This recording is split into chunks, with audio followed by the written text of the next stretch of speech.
Get your money with her when the big boy show face. The money buy, yeah, spend it at no place, so yeah. When they brought me around, I couldn't say what you would do this. My picking away, I cannot hold it, God. Only when she get caught that I can get to spend the big boy.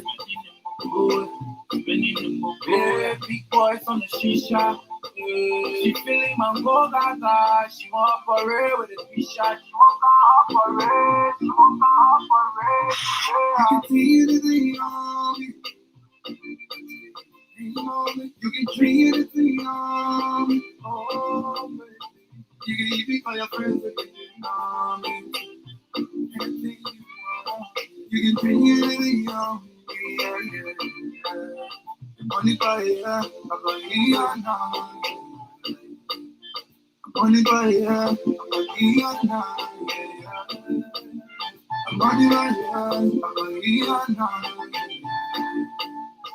money by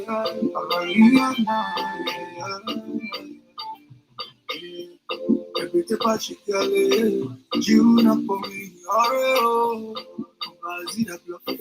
for your pain, I will enter my pocket.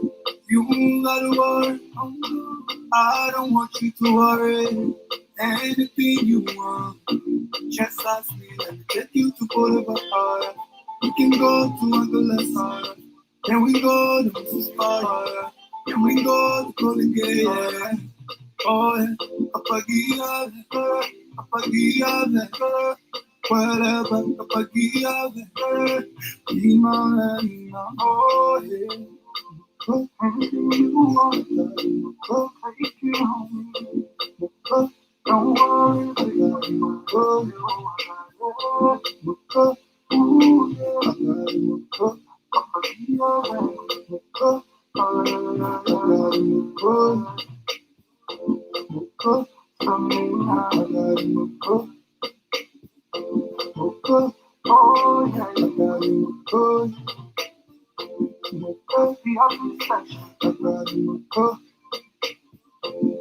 I'm chilling with Elby. Oh, get up, rocking ball on the beat. Begin at tuneslibeer.com. You ready? Exclusively at tuneslibeer.com. Welcome, man. Hello, my boy. See, I see. You can treat it the army. You can treat it the army. You can even call your friends if you army. You can treat it the army. Money by yeah, money by yeah, money by money by hello, baby, can I know you? Hello, Selena, I wanna hold you. I respect the fact that you got everything on your own. I'm not trying to brag about anything I do for you. Promise I'll be from dumb to dumb. The feeling giving me is deja vu. Girl, you rolling with the dumb cardio. I'm the one you come calling you. Promise I'll be from dumb to dumb. The feeling giving me is deja vu. Girl, you rolling with the dumb cardio. I'm the one you come calling you. You can treat it the army. You can treat it the army. You can even call your friends if you army. Oh, you can treat it the army. Money by yeah, money by yeah, money by Money by I'm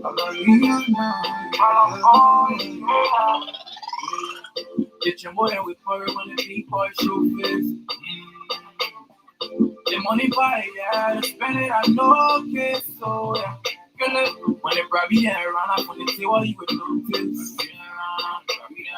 My picking away, picking away. I cannot more than come. Only when she get caught, I don't think I can spend the big one. Big boys on the shisha. She feeling my whole Gaza. She want parade with a fish shot. She want to parade. She want to parade. You can see anything on me. You can treat anything on me. Oh, you can eat me for your friends. All right, ladies and gentlemen, good afternoon to you. And wherever you are, this is Jay Randy here. Thank you so much for joining me here. This is a very interesting conversation that I am about to discuss here today. And I hope that every one of you guys will share the video and join me here. Liberian belongs to every one of us. And what I think we need to do as a country and people, especially when it comes to politics, we should be about the issue. There are numerous issues in our country that need to be addressed, from agriculture to the environment to infrastructure to community living to job, and you name it, to technology investment across the country. 174 years is not a small number to play with. There are many things that we have missed in our country, and I believe that as a country and people, we need to be able to look at these things and look at ways that we can begin to improve our missed opportunity. There are times that I have come here and promised that this guy, the called Costa, I won't say anything about him. But again, there are some people here who don't know the relationship between the Costa man and myself. So I'm here today as part of my presentation is to tell you who Costa is today. All right. And there will be nothing that I will say here that Costa will dispute. Yes, there's be nothing. So if you know what Costa is, send the video to him and let him look at his face here. And all he will tell you is something that you will not even believe he's going to tell you. But the reason I'm bringing him today to discuss is because he played a very dangerous game. And that game that he's playing, especially on Mr. Cummings, are values that some of us are continuing to protect in this country. The United States of America, one of the greatest countries on the face of the planet, that believe in a strong marriage system. Every one of you guys who live in this country here, the reason you got a piece of job to go to tomorrow or you working out right now is because your character is at the center of what you do in this country. And that's why people believe in you, people trust you. Now, if you have somebody who don't work in this country, who don't know nothing about this country, and want to come and make you to believe that somebody has a very bad character, I want you to think about yourself. Yes, I do want you to think about yourself. You work in this country here. You try every time to protect your credit. You try every time to be on time to go to job. You try to put in your time and effort to do a piece of job. All because at the end of the day, you want to be seen as somebody who is doing their fair share. Now, if somebody comes out and want to tarnish someone who worked in the same society, who did everything they could have done to be who they are today, and somebody from nowhere, all because of politics, want to trash everything, this is where I come in. This is what I come in. I'm not here to support CDC. I'm not here to support ANC. I'm not here to support ANC. But what I do know that tomorrow we all will be getting up, getting into our cars and going to work because we have to keep the lights on. We have to commit ourselves to what will sustain us in this country are things that I will always stand for in this country here. Whether you are a sedition, whether you are ANC, whether you are Unity Party, when somebody comes out to destroy your character that you have built in this country, I will not sit here because myself, I'm building my character here. Liberia is not a country that is based on character. We don't have no common value that unite us together as a country and as a different political party in our country. We believe that whenever we don't like something, we destroy it, no matter how long it takes for somebody to build their character. So today, I'm here to give you two comparisons. There are audio you're going to hear from Mr. Ure that will keep you running, dancing, laughing, depending on how the taste is going to be to you.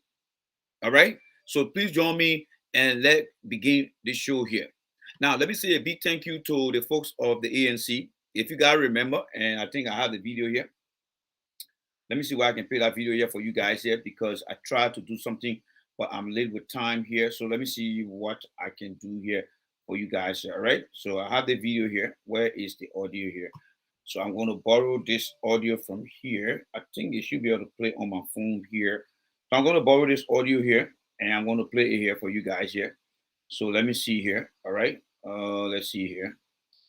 All right. Let me play this. Right after this, we'll start with the Costa issue, and then from there we'll work our way down to Benada U and stuff like that, so that you all can get to see here. All right. So let me play this thing for you guys here. All right. So I'm gonna play this the old-fashioned way here. All right. So this is the video here. This video here, as you can see here, I had a conversation here a few days ago, and I want you to listen to what I am commending the ANC for. Why it is true that they don't take advice from me physically, they listen to me in the corner and they go right ahead and do what they're doing. So this recording was done a few days ago, in fact, last week, and today's Sunday. You listen to the ANC press conference. But here, what I want you to understand from that conversation. All right. So let me play this. Okay. So let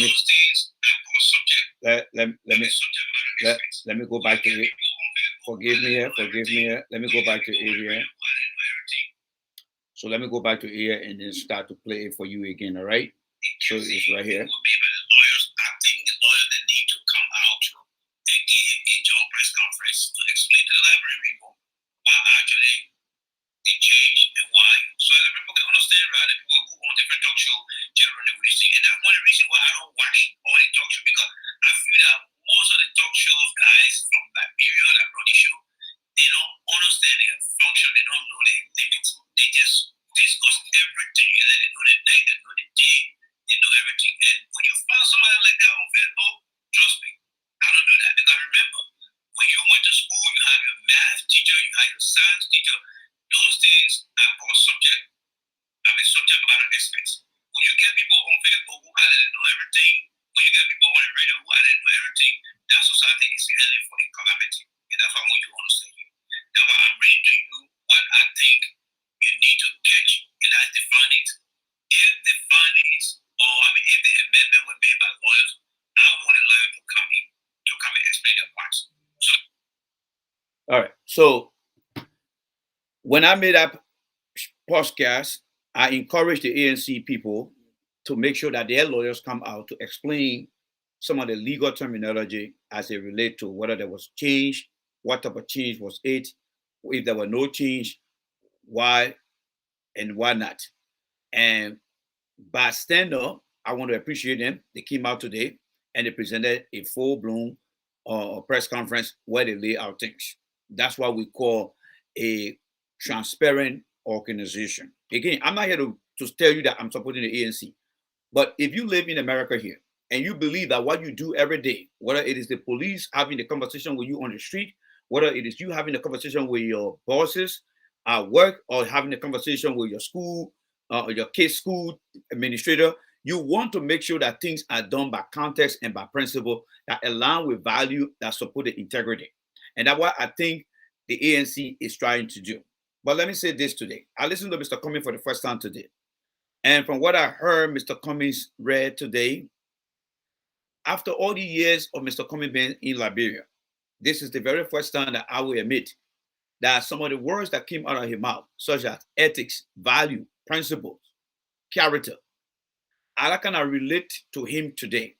Because when I listen to Mr. Cummings speak today, it makes me to believe that everything that he merit in this country, if someone tried to ruin it, he's not coming back to the value that America had taught him. And I think if Mr. Cummings had that mindset of how he behaved today, if he had gone to Liberia with that mindset and surround himself with principle-minded people who wanted to build or who are helping to build an institution with integrity, I think the situation he's in today, it would have been far off than what it is. But here's the catch here. I want to thank the Almighty God. You see, sometimes when things happen, it happened for a reason. You see, Cummings didn't know the intent of Nomli Kanga. He didn't know the intent of Bernard Ure. May his soul rest in peace. Neither did he know the intent of the late Walker Bronsky. But today's press conference is giving me the feeling that Cummings now is now recounting himself.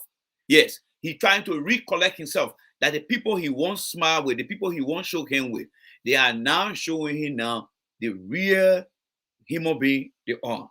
Yes, they are not showing him. But before I get to that, let me bring something over here for you guys to see here, all right? So let me bring something over here for you guys, all right? Let me introduce the guy to you guys at first, all right? So you see the gentleman here, all right? Let me take Omen Boka from here. You see the gentleman here? This guy, I've been knowing the guy since 2011. Yes, since 2011. And I promise you guys that I will not come after this guy here. But what he continues to do that is really getting on my nerve, and it should get on your nerve, is to assassinate people's character.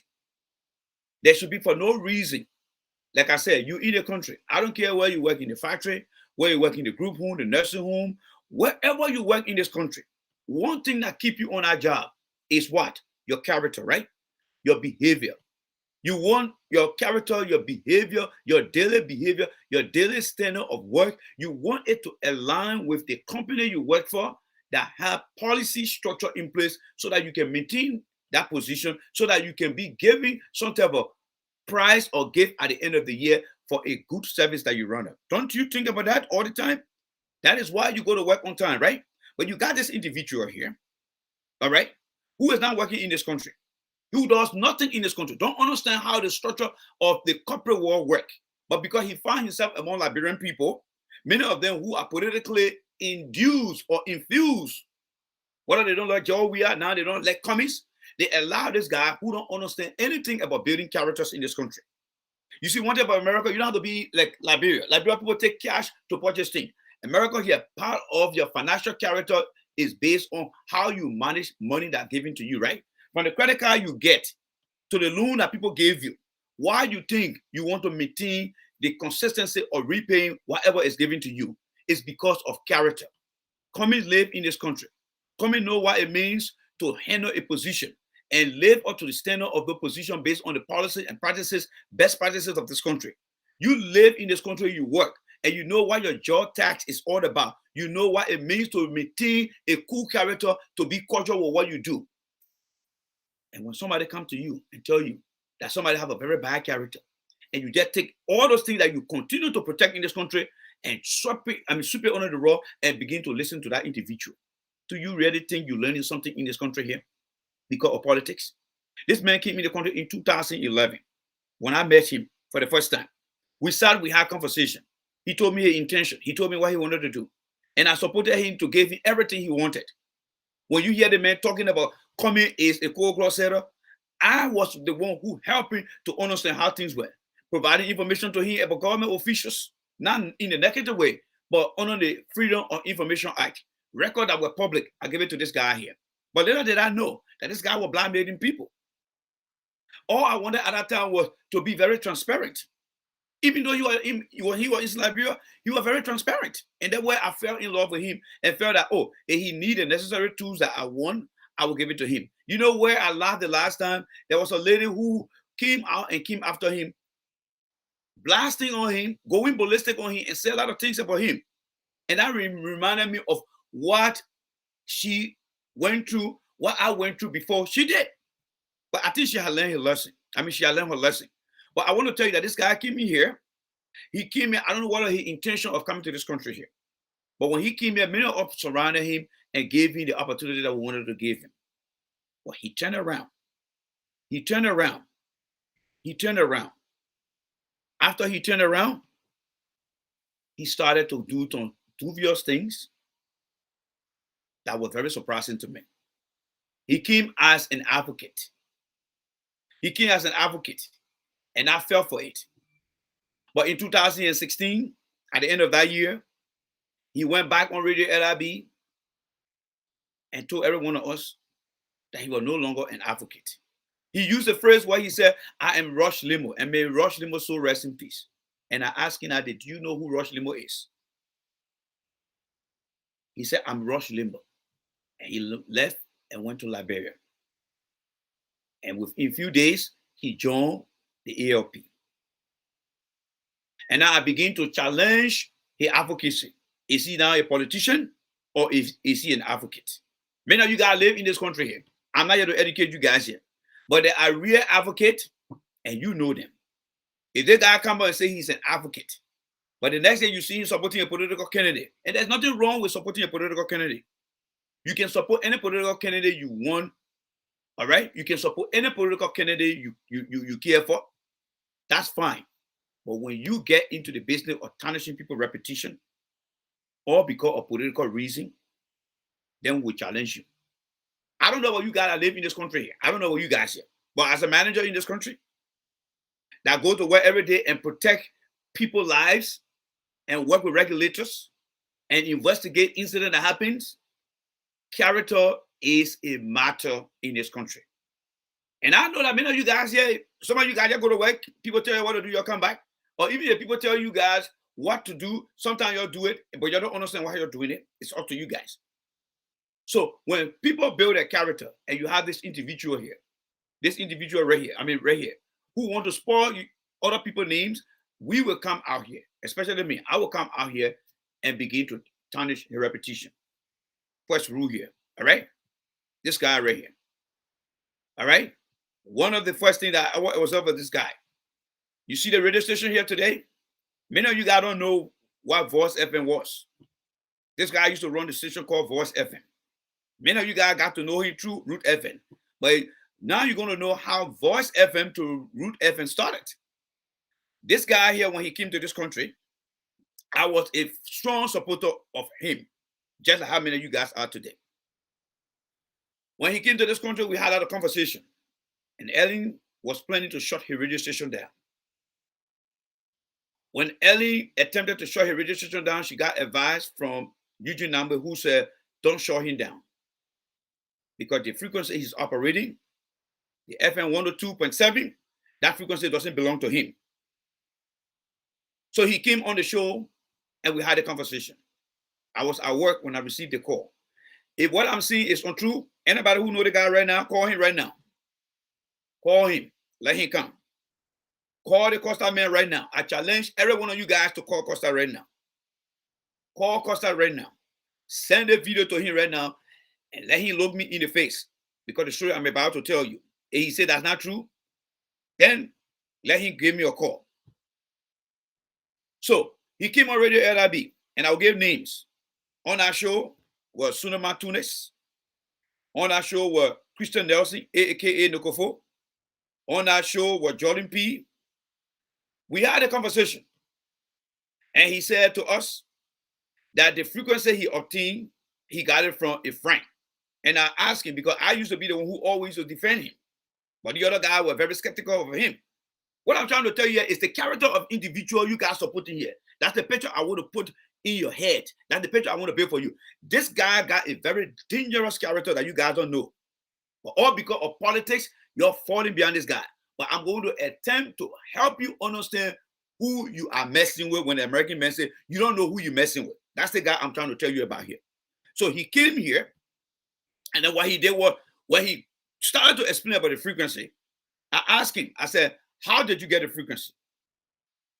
He said, he obtained the frequency from a gentleman. And I said, when you got the frequency, because remember, Ellen was trying to shut him down, but Ellen did not want to create any tension. She waited till the registration of that frequency expire or elapse.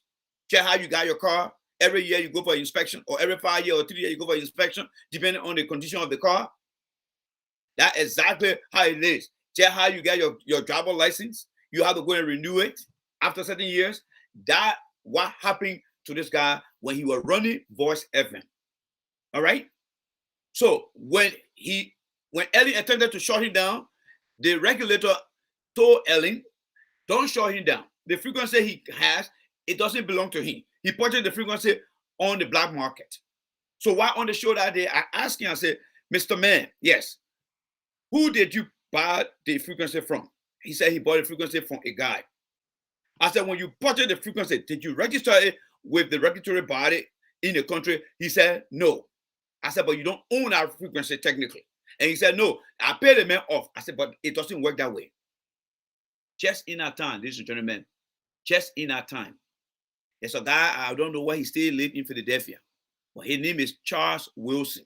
Anybody who lives in Philadelphia that is very community connected, there used to be, or there's still a guy in Philadelphia called Charles Wilson. Charles Wilson was one of the deputy ministers for Ellen at the Ministry of Labor. Charles came on the show. And Charles said, hello, ladies and gentlemen. My name is Charles Wilson. And he said the frequency that this guy is talking about, he don't own that frequency. I am the owner of that frequency. And everyone on that panel broke down. Now, I'm trying to tell you the character of person you guys are messing with in this place here. And you hear nothing yet. From here, I'm coming to his father too. Because I got audio here. They all here. So Charles came and said the frequency belongs to him. And every one of us store in our track. And then I asked Charles, I said, Charles, is this frequency belongs to you for real? He said, yes. And then I turned around and asked the Costa man. I said, Mr. Costa, does this frequency belong to Charles Wilson? He said, yes. But Charles Wilson has a third party who I purchased the frequency from. And then I went back to the question I asked him earlier. When you purchased the frequency, did you attempt to change the name? Did you attempt to register it? He said no. And Charles Wilson said, guys, this frequency is registered in my name. And I asked him, I said, Charles, this guy is doing a very good job for the Liberian people. Are you willing to change or give the frequency to this guy as a gift to work along with him? Charles Wilson said, no, I will not do it. And then I laughed. I said, Charles, because at that time, Charles Wilson had retreated back to the US as always, and he was no longer working for the NA administration. So I said to him, oh, are you trying to do Eddie a favor now because Eddie trying to shut this guy down so you don't want to help this guy? He said, no, Randy, that radio station, I established that radio station as a gospel radio station. The guy who I left in charge with the station in order to perform the duty that Ellen gave me, he took upon himself and sold the frequency to Mr. Costa on the black market. And I got pissed off about it. And the guy today and myself, we are no longer friends. So I need my radio station back. So Costa got ready. I said, Costa, what are you going to do next? He said, oh, I'm going to get to Morovia. I'm going to protest. And I told you, I said, Costa, that will not work for you. If you guys remember, the first protest Costa ever went and talked to Liberia, they were all in blue t-shirts. And he was protesting so that his radio station cannot be closed. But knowing who he is, he talking to advice from nobody. He only listen to Ure, and he doesn't have no permanent friends. Not at all. You know, you guys who are with the ANC, when you're beginning CPP, you thought he was your friends, right? Only Ure he listened to, nobody else. If you tell him to call Boka today, he will call Boka today. If you tell him to call Nomikanga today, he will call Nomikanga. And if you tell him to call your mom today, he will call your mom. He doesn't have no permanent friends. He only live by 3 principles. 1, he doesn't take advice from nobody. 2, he has no permanent friends. He only got friends of interest. And 3, he only listen to Ure. If you understand those 4 characteristics of this guy, then you will know how to work with him. So don't see today he on your side and you think he's your guy. You're wasting your time because you know him yet. You wouldn't know him because of the interest that you have and he's talking for you, so you enjoy the pleasure. But let's only just somersault and you ask questions. You will get to know. Sekou Kone, who run the show with Mose, he learned a lesson from this guy one time too. But that will be another topic for another day. So he went to Liberia to protest. And what happened? They shot him down. They shot him down, and the photo was shown to you. The photo up here. As you can see, this guy here who was locking the door. Why? Because of his character. He doesn't believe in doing the right thing. He believes in doing things on the black market. That's what he does. When he came to this country, like I told you earlier, he wanted to know about almost all the government officials, where they work at, what they do for a living. And I provided him with all the information. Little do I know that he was going on the radio and exposing these people. And when I asked him, he like, oh, my man, that's how we roll. And I became very suspicious of what he was doing. There are many email communications that I have between he and myself today, but for confidentiality reason, I will not disclose those things then. I will not do that because I'm a professional person.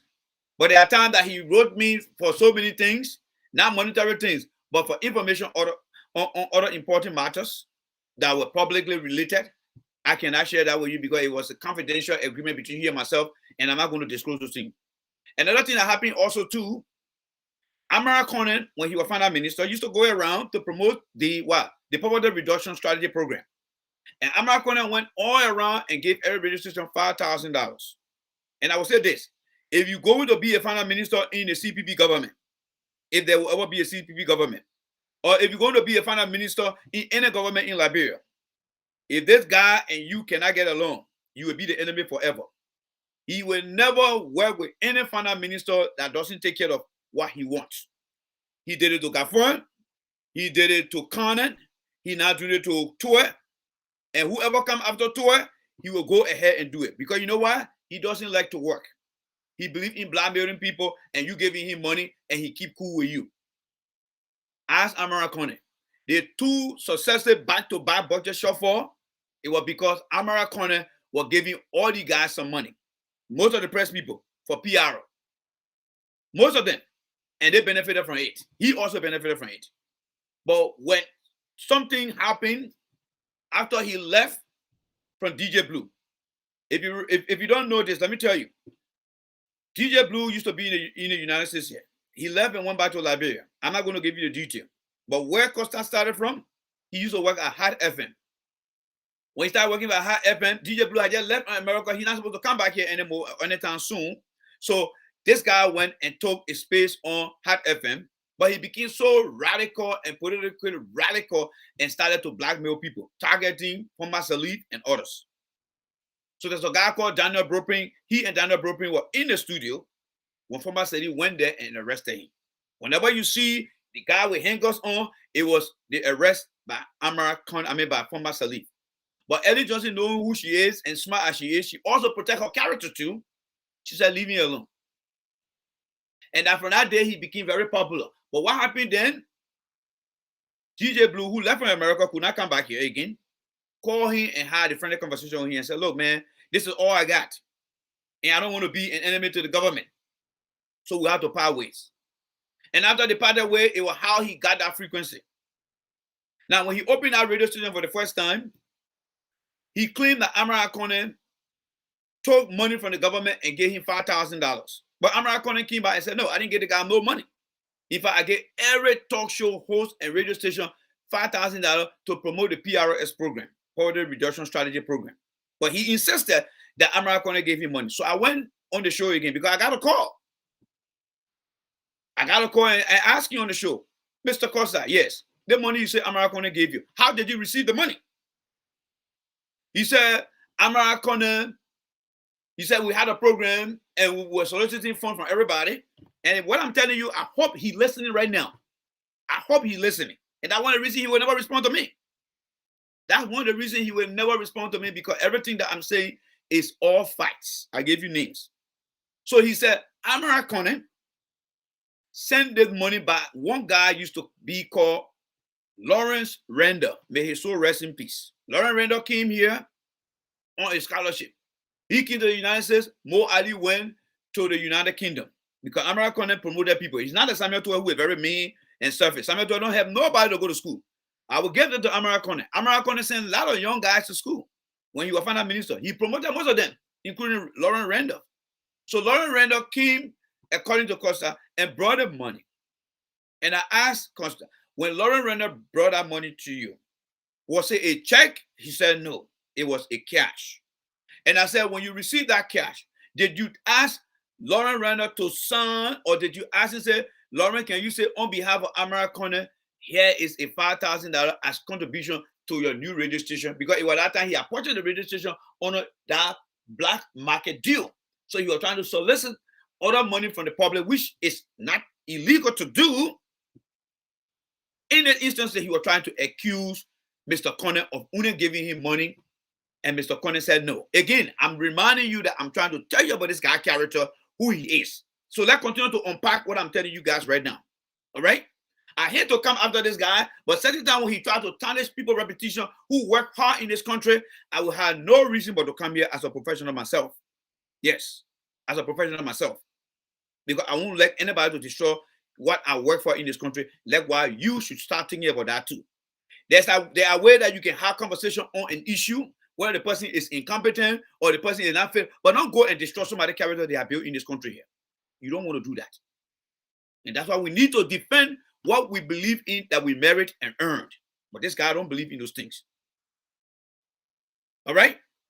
So I asked him the question. I said, did you tell Lauren Render to write down on a piece of paper that on behalf of Amara Corner, I present this $5,000 to you? He said no. And I asked him the second question. Do you have Amara Corner number? He said, yes, I do. I said, did you text him on that very day to say, oh, Mr. Coleman, thank you so much for sending $5,000 by Lawrence Render. Thank you very much. Did you do that? He said no. I said, okay, do you have an email address? He said, yes, I have Amara Corner email address. I said, did you email Amara Corner to let him know? Then he said, why are you asking me all the questions? I said, because you must have some evidence to prove that Amara Corner actually gave you that money. Because Amara Corner right now is in Liberia, going from one radio station to another and saying that he did not single-handedly give you $5,000. Rather, he gave $5,000 across all the media institutions.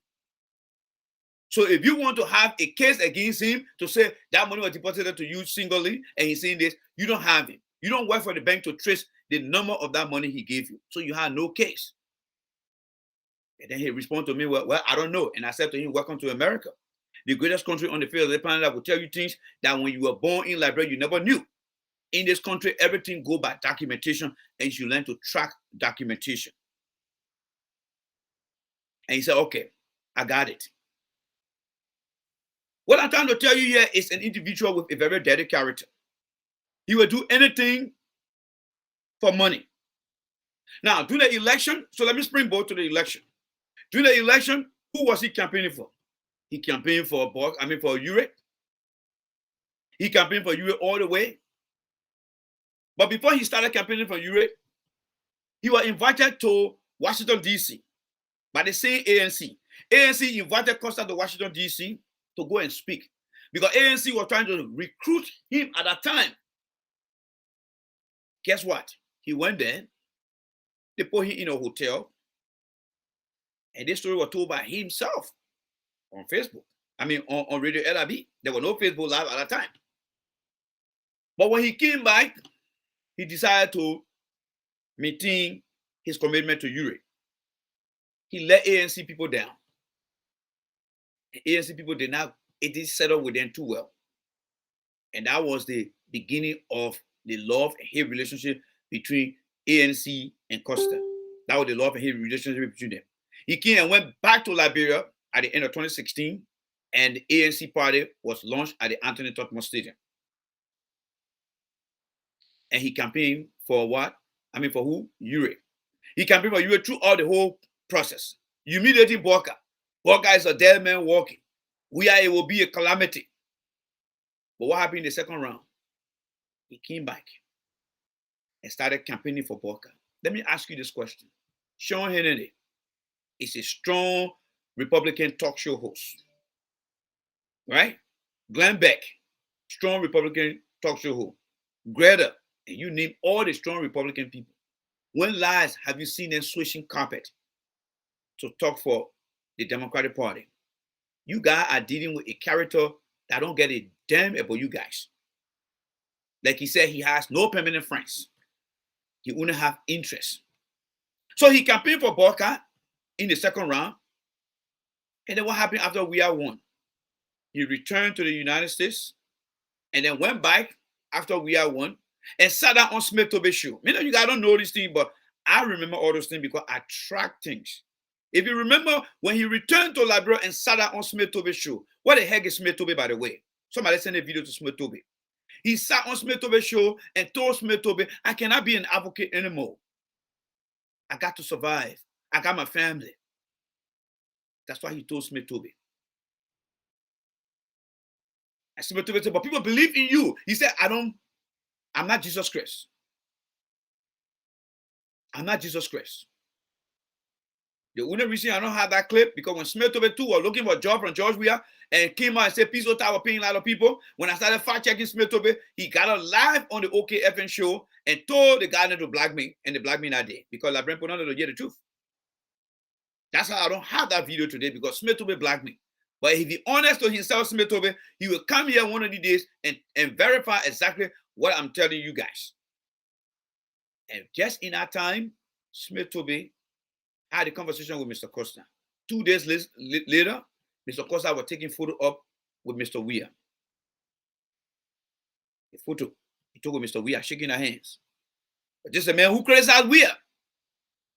And every one of you think, oh, everything is okay. Citizens say, yeah, everything is okay. Right? Isn't that what you're taught? But what happened later on? And what happening now? And what might happen in the future? This guy is unreliable. He can sleep in your living room today. He can smile with you. But when something in his interest, and you are the way, you are blocking that way of him getting that thing, he will squash you. He will toss you under the bus. Campaign for Ure, you mediated Boka.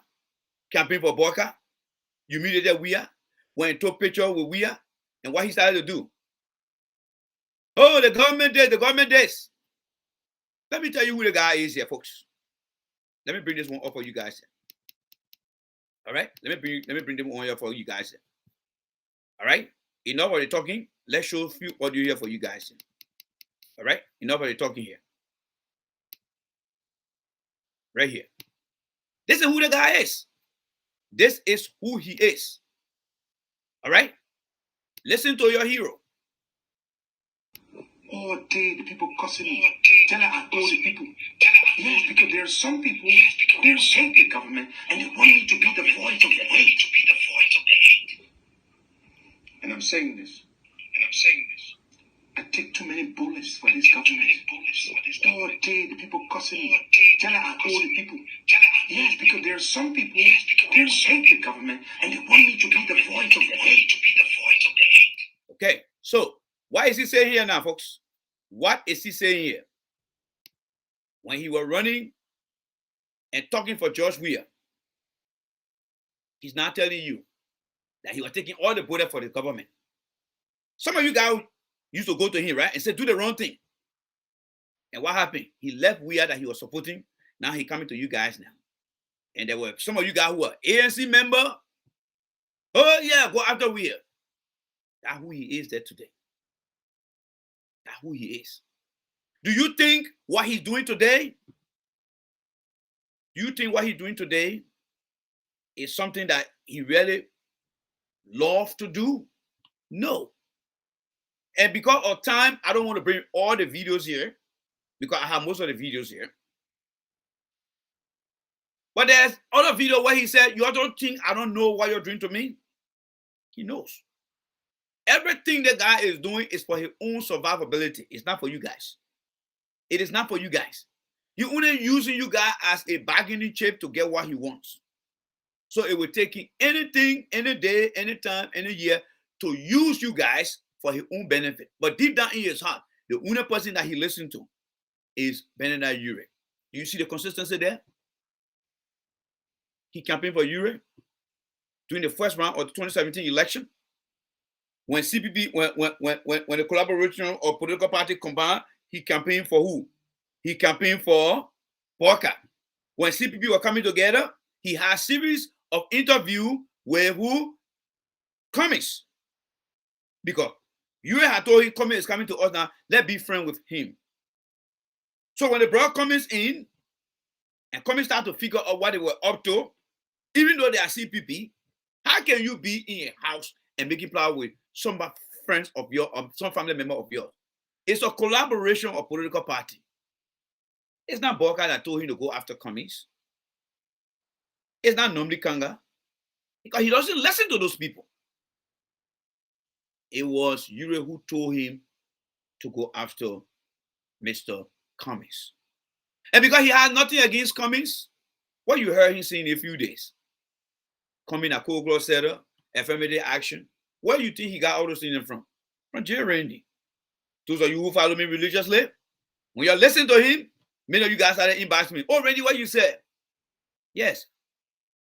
Because he got nothing on Cummings. He knows Cummings in America here is a man of character. He knows that.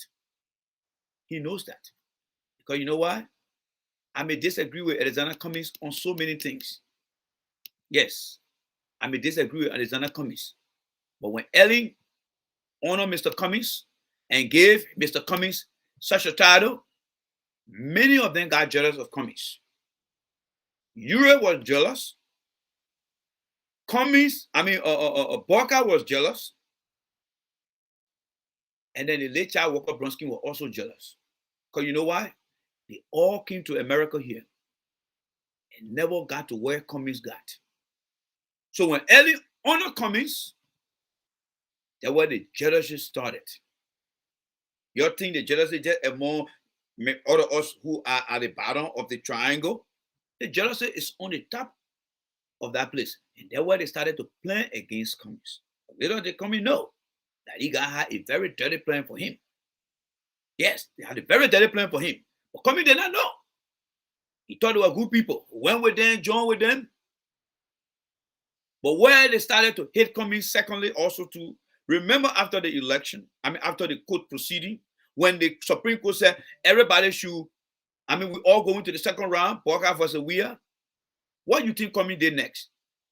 You saw Cummings coming out and said, I will not throw my support behind anybody. My voter should be left, my follower should be left with the choice to follow who they want to follow. Those guys said, oh, so this guy is not in our corner. And that's how they start to formulate plans to go after him. Yes, that's how they started to formulate the plan to go after Cummings. But what they did, because Cummings himself too, he said he can't be anything but president. The guy said, bravo, we're coming for you, Cummings. And that's how they started giving Cummings all the opportunity. But to the back of their mind, it was all set up for Cummings. But let me hold you there to Cummings first, all right? Let's go back to Costa again. This photo here, if you guys don't know, this guy you see right here, his name is Woods Youngton. This guy you see right here, his name is Woods Youngton.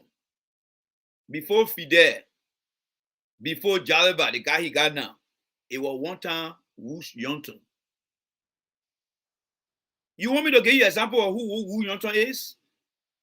Woods Youngton is almost like Ellen's first finance minister. That woman left Ellen government, and there is nothing she had ever said in relationship to Ellen. Woods Youngton and Henry Costa both used to run the Voice FM. Woods Youngton lived in, I believe, the Kiribati area where Henry Costa, where Bernard Ewell lived. But the level of treatment that Costa gave this guy, he resorted to what? Just zipping him up, never came back to say anything, and I respect him for that. But the treatment that Costa gave this guy is proof that Costa don't care about anyone around him. Anyone who used to listen to Voice FM from the beginning, from the second round of any administration, because it was the second round of any administration when Costa got out his Voice FM. Woods Youngton always used to be on that show. Woods Youngton and Henry Costa. But why today you can't see Woods Youngton today? There is something that he did to Woods that I don't have clear detail about, and I cannot give you any misinformation here. All I want you to understand, of course, I know who Woods Youngton is today. Woods Youngton has gone into his private life.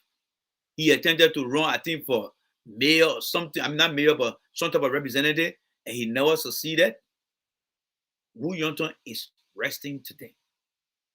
And the protest you see here, it was when they went back to Liberia to open Voice FM, but things did not materialize. But again, the character of individual. So today, what the man is doing now, he and Ure, all right? He and Ure, they are come up with a plan. Every one of you guys who follow them, this is how the guy you guys hook up. Everything Costa is doing, that's coming from Ure. That's how you guys are doing. Coming was under that spell. Yeke Kolba under every one of you guys under that spell. This is the game that Costa and Ure playing with you guys. They ain't get a damn about you guys. They only using you. And we only take one by one. Many times Yeke Kolba keep bouncing up and down. Coming has seen the light. But the others, they are still blind yet. Ure running the show. And they want you to believe that this old man called Buckeye is the man that will be the better person for that country. Why? Because Costa knows that if Cummings becomes president, he will not get the job that he wants. He doesn't have the skills. He came here, got the education here, not even finding a piece of job to do here, not even an intern job. Just waiting anytime the day he comes on and give you guys a political entertainment. But some of you guys get up every day and go to work. What make you think that yourself you can sit down all day and get some political entertainment? Because you got your own mind. Your mind is set. You want to do something for yourself, right? But he sits here every time and only kind of give your political entertainment. All because why? He and Ure wants to bring who to power? They want to bring Joe Buckeye to power. That's exactly what their intention are. So what does he do? He buys Johnson baby oil and send it to Buckeye and tell Buckeye to rub this thing on his head. And every time he posts a little picture of Buckeye, look at how Buckeye look. Look how Buckeye look. Buckeye look. But in reality, Buckeye is a very sick man. Let me tell you guys today. Buckeye is a very sick individual. He's sick because of his age. The old man is aging out. Buckeye is aging out, and there's nothing we can do about it. He's aging out. But they are trying to force Buckeye on you guys because you know why? Every one of them who support Buckeye, they want to see Buckeye in the presidency because Buckeye right now, he's homebound. You don't find Buckeye taking a walk. You don't find Buckeye in the street most of the time. Not because of COVID, but this old man is living with a pacemaker in his heart. He will be a more liability to our country than even the death and suffering we're going through. Think about a man who is living with a pacemaker. Buckeye cannot even work for straight 9 hours in a day. But that's the man Ure, Nombly Kanga, who are joined the fray now, and they got Costa out here to convince you that Buckeye is the man. They're not telling you what Buckeye is going to do for the country. They're not telling you guys that. But now they want you to make fun of the Cummings. Because when you listen to Cummings today, why it is true that we must trust his words, but it needs to be verified. He says something very interesting. I may not quote it right today. And again, let me say that I am not here to talk for Cummings because I have an interest. No. Y'all know me. The CC point myself don't get along. I don't live in Liberia. I don't want a job. I will take a consultant job because I'm a consultant. But that means that I'm not exempt from criticizing anyone, and neither am I restricted from praising anyone. Cummings said, I'm in the interest of this country and the people don't want to change. And Cummings is right. He has seen the light. He now knows that these guys are just off for their own self and not the Liberian people. Buckeye will be one of the most expensive public figures if he ever becomes president. He will be more than General Buhari of Nigeria. You don't see the man in the street in Liberia.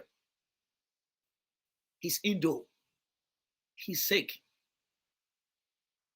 They're only forcing that old man out there because they know when that old man take power, they will sit all around.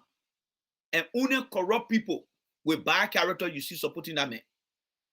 Even though they're in the CPP, how many of them looking at what Cummings is out for and supporting Cummings? Look at all the young guys across the network who comes to you every day. Have you asked yourself what they do for a living? What are you guys? What do you do for a living in this country? Have they told you that? Ask everyone of them that come on the show, what do they do for a living? Do you think it was getting something honestly and have some investment in this country? You think they will not be like me to say, I only want to see the truth, but nothing but the truth? No. Some of the guys look at their ages, they look at what and how long they have been here, and there's nothing. They're like, I wouldn't allow woman is to get that woman up there. Because they know when Cummings get over there, Cummings is going to do a very, very massive high-level recruitment that they will not fit to do. And that's why they're behind Buckeye today. For Nomli Kanga, I'm ashamed of Nomli Kanga. I tell you guys this much. I'm ashamed of Nomli Kanga. You see, when I tell you guys that the reason why I think Cummings is one of the best person, all the guys you see here, European instead of in America here. Nomli Kanga King instead of here. I think Boka took some courses in Kansas or somewhere like that. But they did not stay in the country to work, understand how things work here. So they don't have the American value. They don't have the American integrity. They don't have the American moral. They don't have the American ethics. They only can grab the education and run away. So when they're doing things the Liberian way that don't involve the people, they don't care. They do not care. But you see, Cummings, he still hold allegiance to the American values and principles. Serving on the board of Clark Atlanta University, serving on the board of Chevron, serving on the board of Johnson & Johnson. Do you know what it takes to get on the board? Your character. So for Nomli Kanga, who went to school here in Western Pennsylvania, for you who went to school in the West, and for Boka, who went to school in the Midwest, to sit down and want to lie on somebody, knowing for the way that the American value system will not allow that, it's because they are corrupt. They don't have no interest in the country. Nomli Kanga, he want nothing else but herself. She hang out with Charles Taylor and them.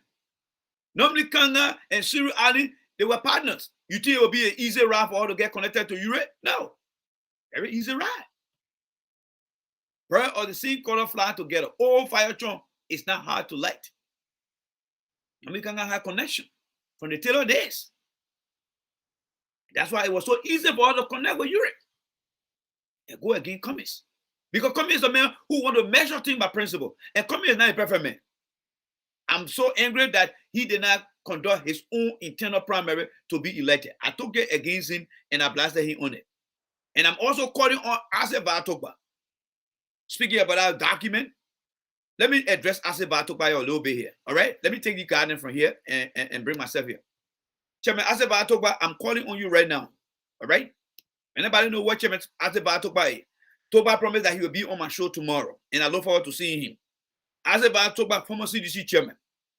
The damage you did to the ANC party, you need to come here. 1, acknowledge that. 2, take responsibility. 3, apologize for your mistake. And I'll put Ase Batokba on blast here right now. Batokba is a man who will calculate every word that comes from your mouth. And if one sentence is missing, he will critique you. How in the world can Batokba look at a piece of document and allow it to go out there when people are already accusing the party? And he doesn't want to come out to apologize. I'm calling on Ase Batokba, the chief of staff of Alexander Cummings. You need to come out here starting this week. Apologize for the error. Own the error. Take full responsibility for the error and acknowledge the error. Let the people of Liberia, not every one of them, let them get to know that the mistake that was made, it was not the entire ANC. That mistake was your mistake and you own it. That's how we Americans, those who are trained in America, that's how we conduct ourselves. When you make an error, you sit on that table, look left, look right, and look in the faces of your friends and say, I own that mistake. And I take full responsibility of it. So I'm calling on Ase Batokba this week, no matter where you are, call a damn press conference and let the people know that you own that mistake. And let them understand. Now, what time is it? It's going to 3 o'clock. Now, let's bring the last one on here because I wanted to hit Jefferson Koji today, but because of time, I'm not going to do that. But let me give you one interesting video here now. Audio about who? Mr. Ure. Yes. Mr. Ure. Mr. Ure is now using Costa to assassinate the character of who? Of Bernard Ure, right? Of Alexander Cummings, right? You know how it hurt when somebody trying to spoil your character? I was also part of the same thing too. When few people came the last time and say, oh, the final minister gave me $22,000. I felt it. Because when people lying on you, it hurts. So when you see coming today defending his character to the point that he almost wanted to cry. But thank God that his wife, and I love this photo here, folks. I love this photo. This is the image that I would always like to see. You don't see the image with Boka. You don't see the image with Yure. You don't see the image with Nomli Kanga. When you see someone coming out in the public to give an open comment and they're well by their side, that tell you that the family is together. And that's why I admire of this guy. He was stood by his side. This is the true representation of what we call together for better, for worse. I love this. I love this. I love this. I love it. I love it. And I would like to see every political candidate to come and make such an image. So, Mr. Cummings, while the studio myself can I get along, I want to appreciate your wife for giving this style of leadership to our people. And I would like to see going forward politicians bringing their wives so that Labrampo can begin to see a new day in our life. But let me bring this interesting one to you here now. The one you're about to hear here, there's another one coming out for Cummings. For Ure. So here is Ure here. Speaking about character assassination, I want you to watch the video here now. All right? I want you to listen to this. All right? I want you to listen to this. Let's play this now. The biggest thing they got to say are working killer government. But the fact of the matter is that I wasn't here for the war. That's the mission. I wasn't in this country for the war. I came in after the war. I worked for a legitimate government. Charles. Now you see how when somebody tries to mess your character up, you see how it hurts? Folks, you see how it hurts? You see he trying to defend himself, right?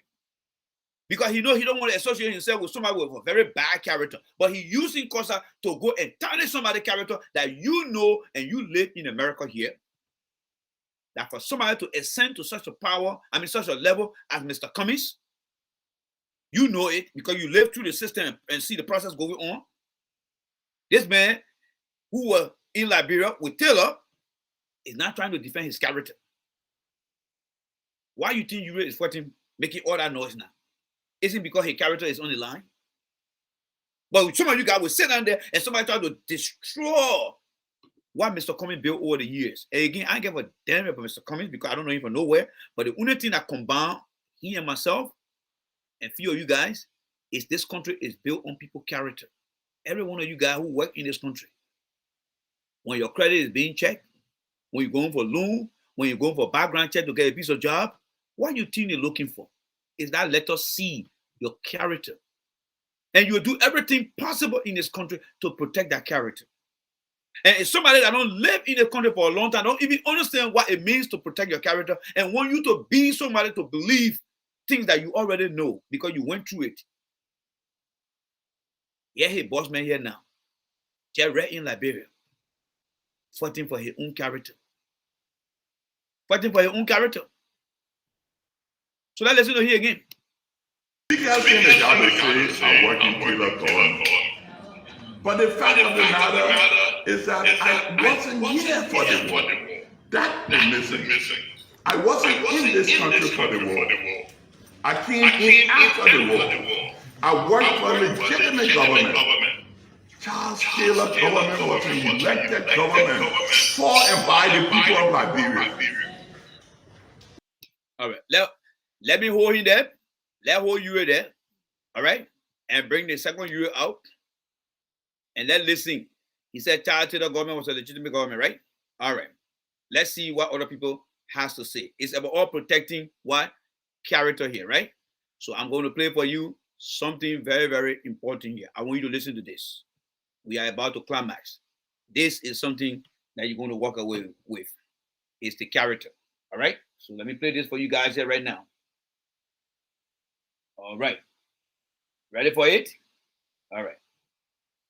Liberia remains a fragile country today, even after two devastating wars in the 1990s, and not because of lack of trying, but because of the entrenched culture. So they are going to be talking about this guy right here. This guy here. This guy. I want you to listen very carefully. It's an audio. I want you to listen. It's all about character, right? He said he was not part of the war. He got nothing to do with the war. I want you to listen to something that many of you guys have not listened to before. All right? So let's go ahead. Culture of impunity and lack of political maturity, will and moral decadence of some leaders and their supporters. One of such leaders is a major former ally of the now jailed former rebel turned former President Charles Taylor.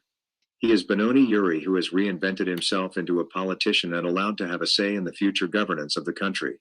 The physical scars and mental trauma of the wars which brought Liberia to its knees have the fingerprints of Mr. Uri, who made a conscious decision to align with Mr. Taylor in order to reap the economic benefits of waging a senseless war. How does Mr. Uri explain his role? Liberians should not forget that Mr. Uri, when given many opportunities to apologize for greasing the killing machine of the monstrous Taylor killing machine, has repeatedly thumbed his nose at the only chance of reconciling our people through admission of alleged economic crimes.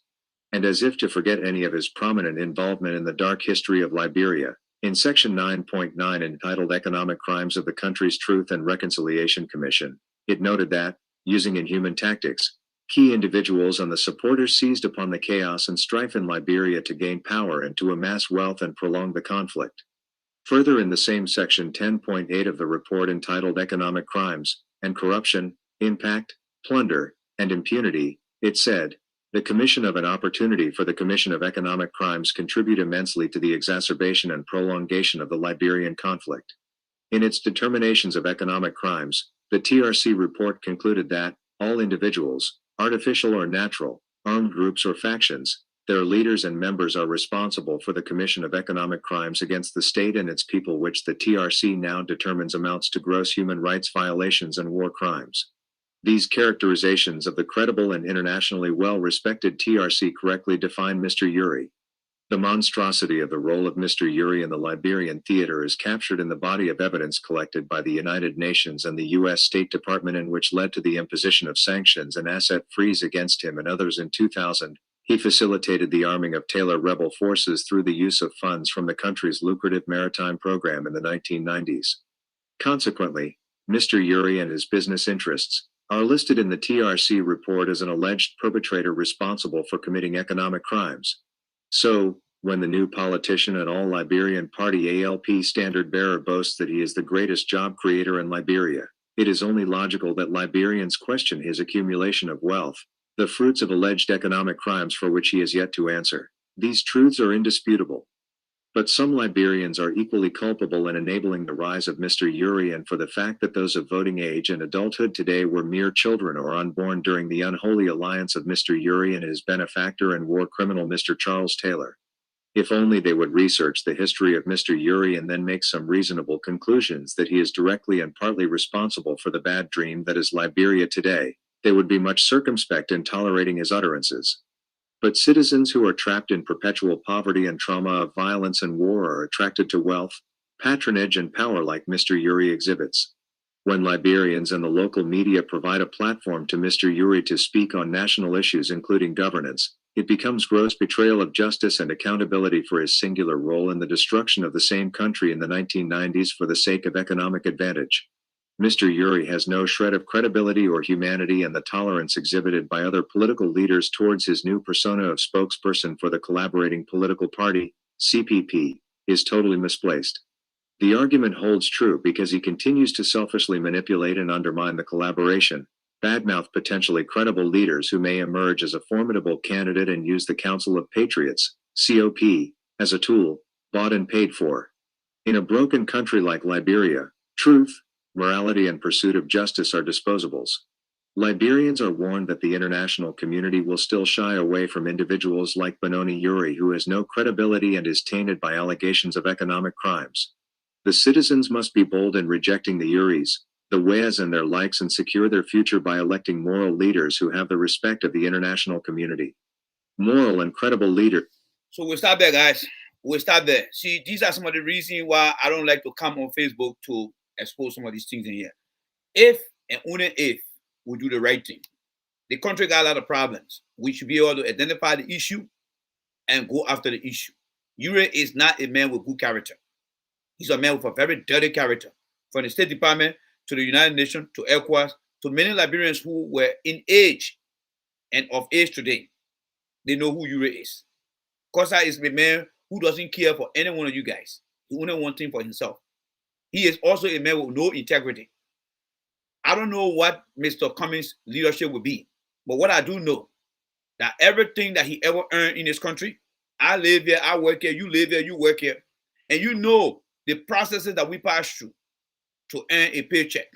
The merit system that promote up from one position to another, it is from where I'm defending Mr. Cummings today. If Mr. Cummings get to power and start to screw things up, then that is a new character he's picking up that I don't know of. But I do know about his character. The same mistake I made the last time with Mr. Weir, I'm not going to allow that mistake to be made by anybody else. I came here and saw Mr. Weir as a very good product. I knew him as a footballer. I didn't know him as an administrator. I came here and saw him very well to you guys. But one thing I said, that if he doesn't do the right thing, I will come back here and criticize him, which I continue to do. What lesson did I learn from there? My lesson learned here is to make sure that I scrutinize every political leaders, their character, their behavior. What I see happening today, I know we have a leadership crisis. I told you guys from day one. Now, from 1847 to 1980, it was a segregated class crisis we had. From 1981 to 1989, it was a rejection of inclusion of all members of our country into a government.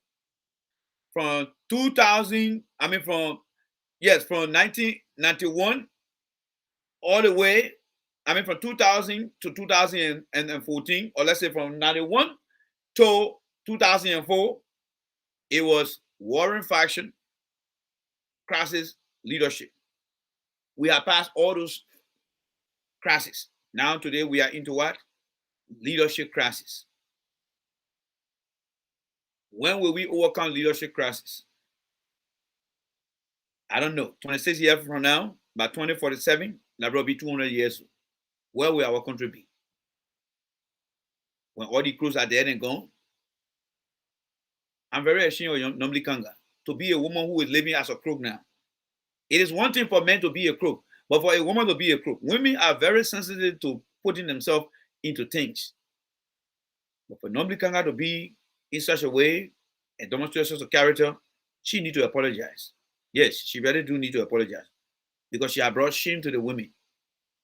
I know Liberian women, they are very afraid to get into things that will ruin their character.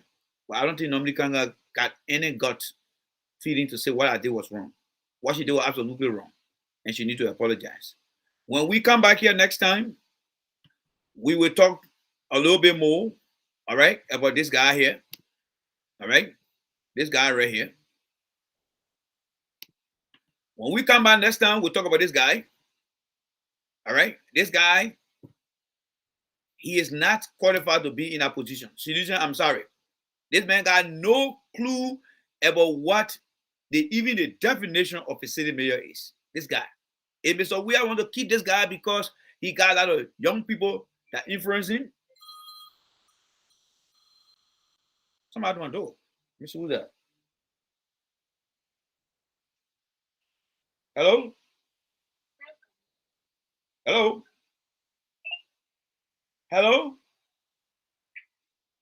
Hello? Hello? Hello? Hello? That's my daughter's friend. She's going by.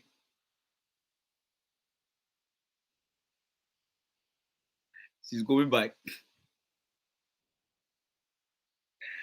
She's going back, guys. That's my daughter's friend. She's going back. I don't know, but she's going back.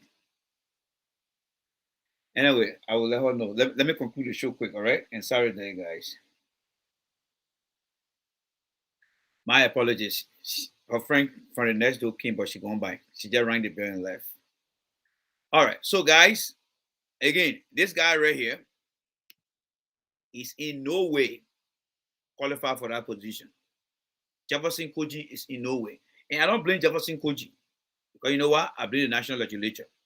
The people who put Jefferson Koji in that position, they should be calling on Jefferson Koji to come to the national legislature.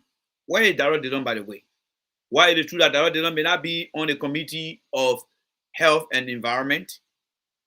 He is one of the senators of Muscle County. And I'm calling on Sir Joseph as well. You all need to call the city mayor to come to Capitol Hill and begin to explain to the Liberian people why we continue to see widespread and unrestricted dumping throughout the city. It's a technical issue where he doesn't have the knowledge, the experience, and subject matter people. It's an economic or financial issue. It's a social. It's an economical. This guy need to come and explain. Our country is far beyond any other country. I mean, far behind any other country for us to be having people who don't understand what they're doing right now. Think about you going and starting again, and they tell you, say, my man, they put linear 4-0, and you only got 45 minutes left. You don't want to bring anybody in the game who doesn't understand the game and can help. Jefferson Koji is not fit to handle the job. He's not fit.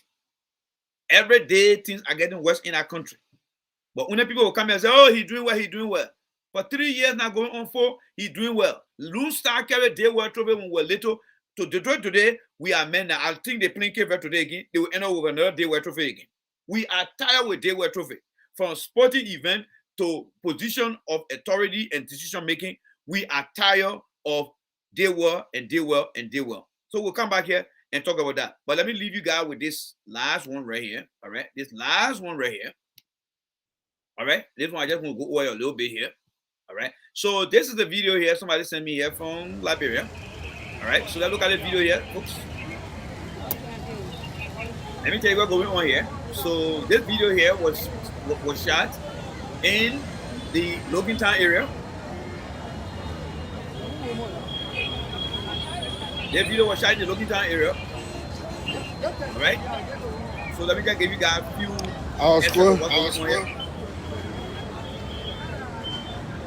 Traffic Studios.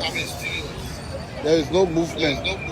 Across this is Logantown, and there is no movement. Cars are all stuck around there. You see on town Logantown branch, so you don't usually got a movement. So we getting out on a motorbike. We're walking.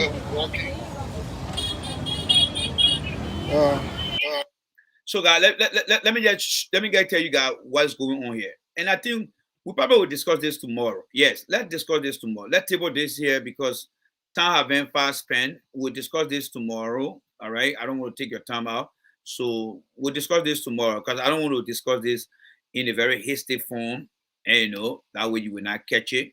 So let me say a big thank you to every one of you guys. What time is it? Oh, it's after 3 now. So I know your political entertainment is coming on now. Man causing, pa causing, political entertainment, political gossip is coming on now. So let me say a big thank you to my religious people here. Let me say a big thank you. All right. Somebody say, Eric say thank you. Yes. Let me say a big thank you to every one of you guys. Again, my presence on Facebook is not to humiliate anybody or embarrass anybody here, but I just want us to do the right thing. Because when we learn to do the right thing, it will benefit the future of our country. If we do the wrong thing, it will affect the future. So you want to be the B or you want to be the A? I would want to be the B to benefit the future. If you want to be the A, even though A comes before B, this scenario, A is bad because it's going to affect in the negative way. All right? So be with the B, benefit the future and don't affect the future. And the way to do that is to learn to do the right thing in all the right way for the right reasons. When you want to discuss political issue, be about the issue. Stop the character assassination. It's not right, especially those that we know in America here. Put yourself in the shoe of Alexander Cummings. Everything that you work hard for in this country here, and you went to Liberia because somebody got a hate against you, a bitterness against you, rather than discussing and convincing the Liberian people to say you are not qualified for the position because you don't have the skills and the experience. Instead, they want to go after you and assassinate what you have built. You know you will not do that. You know you will not do that because it ruins everything that you ever worked for in this country. And that's where I come in. So I would like to say thank you to every one of you guys. Let us be very civil in what we discuss. Let us be about the issue and inform and educate our people. Until then, J. Randy is out. I want to thank you guys for the turnout. Again, Costa, when you're out there listening, tell your supporters, try to be what the American value is teaching you here. You sat in the car one time, I listened to you. So Mr. Costa was in the car. He was saying to his follower that he had just came from cutting his hair. In fact, he said, my son and myself came from cutting our hair. And the neighbor in the background said, no, daddy, I did not cut my hair. You cut your hair. You know why his son was very truthful? Because in America here, no matter the lies that we bring from Africa and we maintain in this country, when your child is in the country going to school, the American values, one of it is to tell the truth. When he was in our driving seat and his son in the back, and he said, oh, we came from cutting our hair, his son knew that his hair was never cut. And he would not sit there to agree with his dad lying. And that why his son said, no, daddy, you cut your hair. I did not cut my hair. So you see, as little as that child is, he understands the American value to say the truth. So if our children learning how to tell others to do the right thing, then what more about us parents adjusting to do the right thing? Think about that as we close. God bless you guys and have yourself a good time. This is Jay Randy. I'm out, man. Enjoy yourself, guys. All right? You can drink anything, but I'm not going to pay. I got mine here. Thank you guys, man.